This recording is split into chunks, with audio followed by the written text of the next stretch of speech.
नमस्ते दोस्तों, मैं अपने भगवान और भक्त चैनल में आपका स्वागत करती हूँ।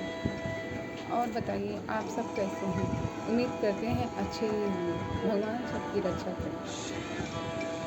दोस्तों, जैसा कि आप सब जानते ही हैं, संसार में दो चीज़ें बहुत ही सत्य हैं। उसके अलावा सब होगा कि नहीं होगा ये सब जानते हैं, जन्म और मृत्यु। पर ये कब होगी ये ऊपर वाला ही जानता है।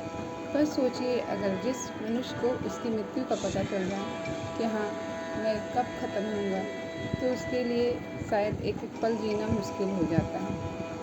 मृत्यु तो सभी को आती है, सभी जानते हैं, पर उसका भय किसको होता ही होगा। वैसे ही आज मैं आपको इसके बारे में एक छोटी सी सत्य घटना के बारे में बताती हूँ।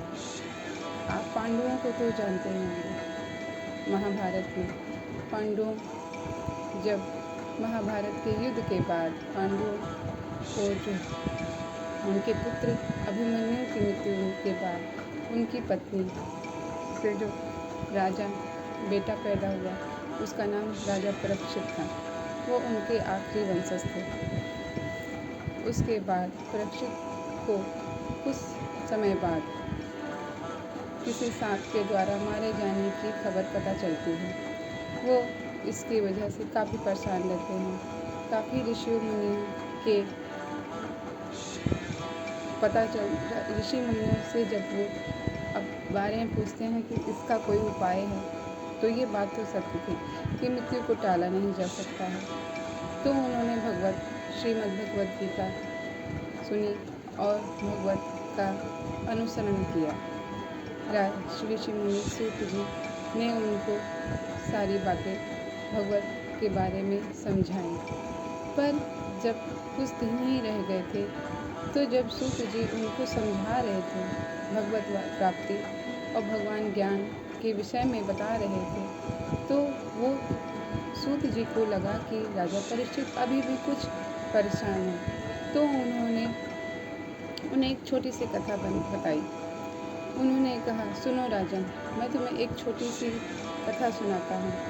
इसके सुनने के बाद तुम्हें अपने मन से जो भी भय है मृत्यु का, वो समाप्त हो जाएगा। उन्होंने कहा, एक राजा एक बार जंगल गया। उस जंगल में काफ़ी अंदर चला गया वो, जिससे वो रास्ता भटक गया। और उसने इधर उधर काफ़ी भूख प्यास से जब परेशान हो गया, इधर उधर वो टहलता रहा, तो उसे एक कुटिया दिखाई दी।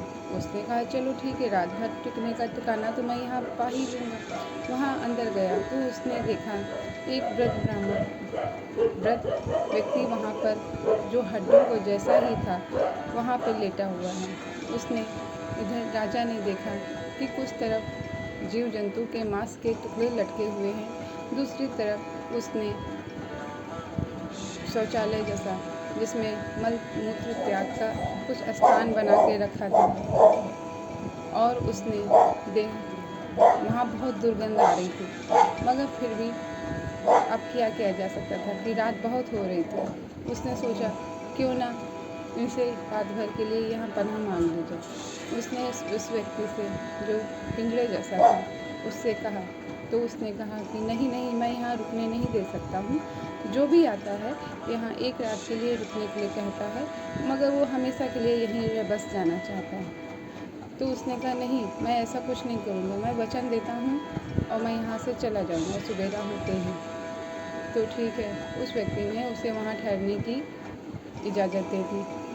परंतु रात भर की दुर्गंध और वहाँ के मांस की जो महक थी, उससे उसको एक नशा सा, एक आनंद सा आ गया और वो सुबेरे वहाँ से जाने से मना करने लगा।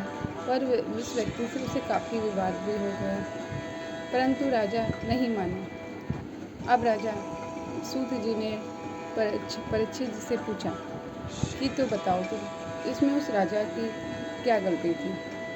तो राजा परीक्षित ने कहा, उस राजा की गलती थी, उसने वचन दिया था कि वो लौट जाएगा, उसे वापस में लौट जाना चाहिए था।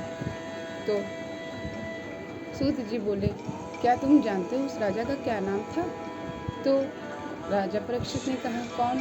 क्या लगे, जैसे तुम, हम मनुष्य, हम भी अपने भगवान से एक वादा करके एक वचन लेके आते हैं कि हम समय पूरा होने पे सवेरा होते ही हम यहाँ से चले जाएंगे, परंतु यहाँ के मोह माया जाल में और यहाँ के बंधनों में बंधकर, अपने प्रियजनों के प्यार में बंधकर इतने आसक्त हो जाते हैं कि यहाँ जाने से हमारा मन बहुत दुखी हो जाता है।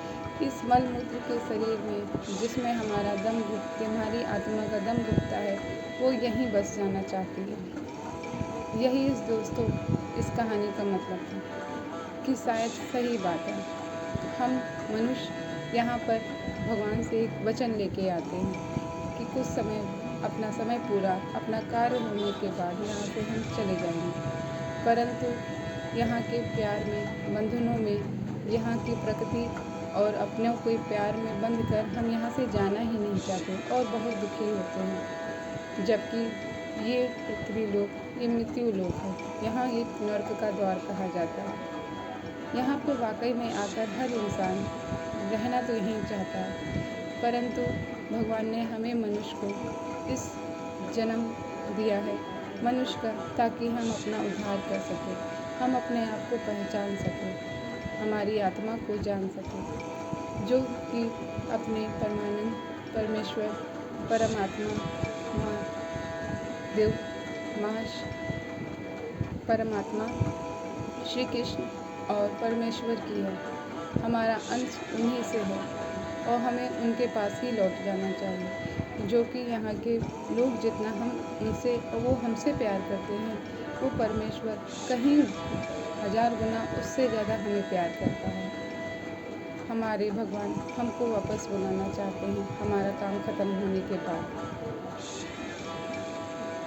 दोस्तों, ये मेरी समझ से बात कही, बाकी आप हमें बताइएगा कि कहाँ तक मैं सही हूँ, कहाँ तक गलत। हो सकता है कुछ गलत भी बोल गई हूँ, तो अभी मैं बहुत नई हूँ आपके चैनल पर, हो सकता है कुछ गलतियाँ हों, मगर फिर भी अगर आपको मेरी कोई भी त्रुटि लगे तो मुझे ज़रूर बताएं, और जो अच्छी लगे तो भी बताएं। दोस्तों, हौसला के लिए आप मेरे चैनल को सब्सक्राइब करिए, लाइक करिए, कमेंट करिए।